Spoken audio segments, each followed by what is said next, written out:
नमस्कार. माझं नाव निलेश सराफ. लातूरमध्ये गेल्या अनेक वर्षापासून मी अनेक एकांकिकेमध्ये सहभाग घेतला. या नाट्य प्रवासामध्ये ज्या ज्या एकांकिकेमध्ये मी सहभाग घेतला त्या एकांकिकेचं वाचन किंवा अभिवाचन किंवा कथा स्वरूपात मी या माध्यमातून सुरू करत आहे. या माध्यमातला हा पहिला भाग आणि या पहिल्या भागामधलं पहिलं नाट्यपुष्प तुझी जन्मठेप माझे आवडते लेखक श्री बाळकृष्ण दायगुडे यांच्या तुझे जन्मठेप या एकांकिकेपासून मी सुरू करत आहे. माझ्या आत्तापर्यंतच्या प्रवासामध्ये अनेक मान्यवर दिग्दर्शक अभिनेत्याकडून मला मार्गदर्शन लाभलं. त्यामध्ये माझे गुरु कैलासवासी कल्याण वाघमारे सर, त्याचबरोबर श्री योगेश सोमण सर आणि अनेक वेळा मी ज्यांच्याकडे पाहून नाटक आणि ह्या सगळ्या गोष्टी शिकलो त्यामध्ये माझे गुरु मान्य श्री प्रशांतजी दामले सर. तर या सर्वांना वंदन करतो आणि या पहिल्या भागाला सुरुवात करतो आणि मला खात्री आहे तुम्हाला हा भाग नक्कीच आवडणार आहे आणि पुढील येणारे भाग देखील उत्कंठा वाढवणारे असतील. ही एकांकिकेचं वाचन म्हणजेच एक कथा स्वरूपात असणार आहे, तर ही तुम्हाला नक्कीच रुजवेल आणि त्या रंगमंच अवकाशात नेण्याचा मी प्रामाणिक प्रयत्न करेल. तर आपण सुरू करूयात. याची थोडीशी पार्श्वभूमी मी देतो. एक लेखक आहेत आणि ते विनायक दामोदर सावरकर यांच्या जीवनावर एक एकांकिका लिहित आहेत. मग त्यांचा मित्र आणि लेखक आणि या प्रवासामध्ये स्वतः प्रत्यक्षात स्वातंत्र्यवीर विनायक दामोदर सावरकर त्यांना भेटायला येतात. तर या दोघांमधील जो घडलेला प्रसंग आहे, ते संवाद आहेत, हे खरंच अप्रतिम आहेत. त्या लिखाणाची ताकद तितकी जास्त आहे. तर आपण फार वेळ न घेता चला तर मग सुरुवात करूया. पण त्या अगोदर माझ्या चॅनलला सबस्क्राईब करायचं आहे. हा तर डायलॉग कॉमनच झाला आहे. चला सुरू करूया. निर्जन स्थळ आहे. लेखक एकटाच लिहित बसलेला आहे. मध्येच निराश होऊन कागद चुरगाळून फेकून देतो. कधी उत्साहाने लिहायला घेतो, कधी निराश होतो. नुकताच लिहिलेला कागद आता मात्र तो सअभिनय वाचू लागतो. लेखक: अश्रू ढाळीत कारागृहाच्या त्या भिंती आजही सांगतात तुमच्या आठवणी सावरकर. बघा बघा त्या सागरी लाटा कशा उत्तुंग उसळल्या त्या थांग महासागरात. या लाटा नव्हेत सावरकर, शहारे येतात समुद्राच्या अंगावर त्या काळ्या कुट्ट आठवणीने आणि मग उसळतो विद्रोहाच्या असंख्य पताका फडकवीत आणि मग उसळतच राहतो. या समुद्राच्या गाजेची भाषा नीट ऐका तात्याराव. प्रत्येक लाट निनादत राहते, सावरकर सावरकर सावरकर. पुढे लेखक म्हणतात, सावरकर, इतिहास तसा नीट समजून घ्यायचा असेल तर मूर्त आणि अमूर्तांचा संवाद थेट काळजात भिनला पाहिजे. तसा इतिहास शुद्ध नसतोच कधी. कोण लिहिला त्यापेक्षा कोणी लिहिला हेच तर त्याचं खरं गमक. पण सावरकर, माझी जन्मठेप मला भावली पावली ती त्याच्या शुद्धतेमुळेच.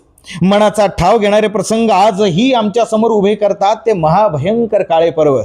You are great Savarkar, you are great. Vinayak Damodar Savarkar.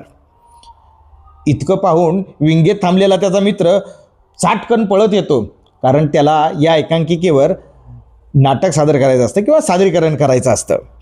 तो अतिशय आनंदाने म्हणतो, मित्रा यू आर ग्रेट. अरे काय लिहिलंयस, काय मस्त लिहिलंयस तू. And Oscar goes to Somaji Gomaji Kapse टाळ्या. मित्र खुश होतो आणि म्हणतो, अरे ऑस्करची घोषणा केलीस खरी, पण ऑस्कर देतोयस ना. मग तो खिशातून हळूच त्याचा वडापाव काढतो आणि त्याला देतो, हा घे ऑस्कर. तर यामध्ये लेखक म्हणतो, मित्रा पुढं काही सुचत नाहीये यार. सावरकरांच्या प्रत्येक जीवनावरील प्रत्येक प्रसंग हा महत्त्वाचा वाटतो. आता हा लिहावा की तो की हा माझा नुसता गोंधळ उडालाय. सावरकरांच्या माझ्या जन्मठेपेवर नाटक करायचं म्हणजे अवघड आहे यार. पण तसं सगळं धड आहे रे. पण लेखक म्हणून माझ्या चिंध्या होत आहेत ना. हे म्हणून मित्र थोडासा कासावीस होतो, कारण हा लिखाण पूर्ण होतंय का नाही म्हणून. मित्र म्हणतो, उगी उगी बाळा उगी उगी. आमचा सोमाजी गोमाजी की नाही फार गुणी आणि हुशार मुलगा आहे हो. पाठीत असं धपाटा देतो प्रेमाने आणि म्हणतो, ए मित्रा लिही लवकर, मी जातोय. आणि मी येईपर्यंत मात्र स्क्रिप्ट कंप्लीट झालं पाहिजे. लेखक म्हणतो, हो रे भावड्या, बरं ते अजून 1-2-4 ऑस्कर घेऊन आलास तर बरं होईल, तेवढीच पोटाची भूक संपवेल. मग तो परत त्या कागदावर संवाद लिहायला लागतो. आणि संवाद लिहिता लिहिता तो त्यात गर्क होऊन जातो आणि गर्क होताच अचानकपणे विजा कडकडू लागतात, वारं सुटू लागतं आणि त्या असमंतामध्ये तो ध्वनी गुमगुमू लागतो. तो ध्वनी म्हणजेच सावरकरांनी लिहिलेल्या त्या कविता. ने मजसीने परत मातृभूमीला, सागरा प्राण तळमळला.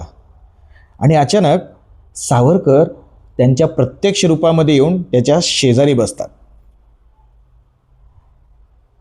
आणि शेजारी बसल्यामुळं तो लेखक एकदम असा दचकतो.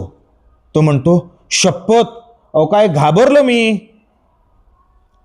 तो म्हणतो, नाटक तर लांब आहे ना, बरं ही तुमची संस्था कुठली? तात्याराव प्रेमानं म्हणतात, अभिनव भारत. लेखक म्हणतो, वाह क्या बात आहे. सावरकरांवर नाटक करायचं आणि त्यांनी जी चळवळ स्थापन केली त्याच चळवळीचं नाव आपल्या संस्थेला द्यायचं. अफलातून. तसा मेकअप गेटअप हे छान जमलाय बरं का. मेकअप म्हण नक्की पुण्या मुंबईचा असणार. तात्याराव म्हणतात, नाही. किती छान संवाद आहे पहा. त्याला विश्वास बसत नसतो की तात्याराव तिथं प्रत्यक्षात आहेत. मग ह्या संवादाची जुगलबंदी कशी पुढे चालू राहते ते ऐका. लेखक म्हणतो, मेकअप म्हण पुणे मुंबईचं नाही, मग लोकलचं आहे. अरे वा, मार दिया सालेने.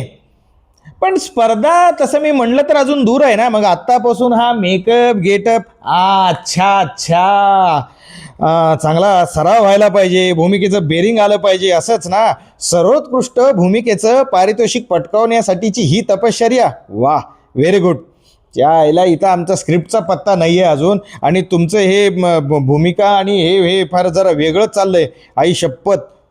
मग तो वडापाव घेतो आणि खाण्याचा प्रयत्न करतो आणि म्हणतो, घ्या, तुम्ही खाल का? तात्याराव प्रेमानं म्हणतात, नाही. लेखक म्हणतो, ठीक आहे, ह्या गेटअपमध्ये तसं खाणं चांगलं दिसेल का नाही मला माहीत नाही बरं का, कदाचित, पण असू द्या, भूक लागली तर खा नंतर. तात्याराव म्हणतात, नको धन्यवाद. लेखक म्हणतो, बरं नाव काय म्हणालात तुम्ही? सावरकर म्हणतात, विनायक दामोदर सावरकर. लेखक परत म्हणतो, अहो भूमिकेचं मला माहिती आहे हो, आमची खेचता का काय? तुमचं खरं नाव सांगा खरं. तात्याराव म्हणतात, विनायक दामोदर सावरकर. लेखक मग आता मात्र तो चिडायला लागतो. का हो, दुसरं तुम्हाला कोणी सकाळपासून सापडलं नाही का? का मीच सापडलो?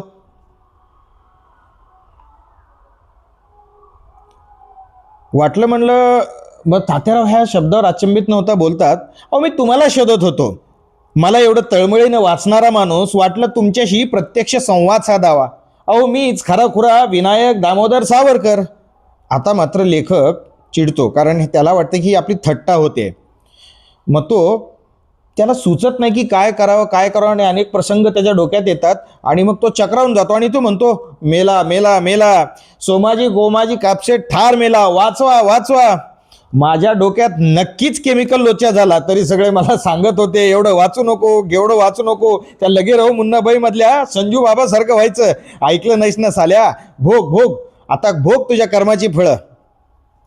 सावरकर म्हणतात, क्षमा करा.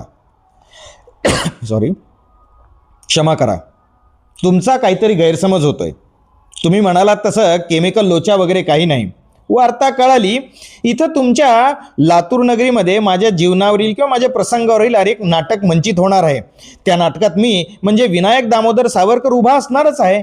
वाटलं चला आपलं प्रतिबिंब न्यायण्याची नामी संधी. गत इतिहासाचा अर्थ शोधत असताना कुठला अनुवार्थ या नव्या पिढीला सापडतो याची प्रचंड उत्सुकता मनी दाटली आणि मन गाऊ लागलं, ने मजसीने परत मातृभूमीला. आज हा भाग पहिला. नक्कीच पुढील भागही आम्ही लवकरच आपल्यासमोर सादर करू. आपल्या प्रतिक्रिया आणि आपले अभिप्राय नक्कीच कळवा. धन्यवाद.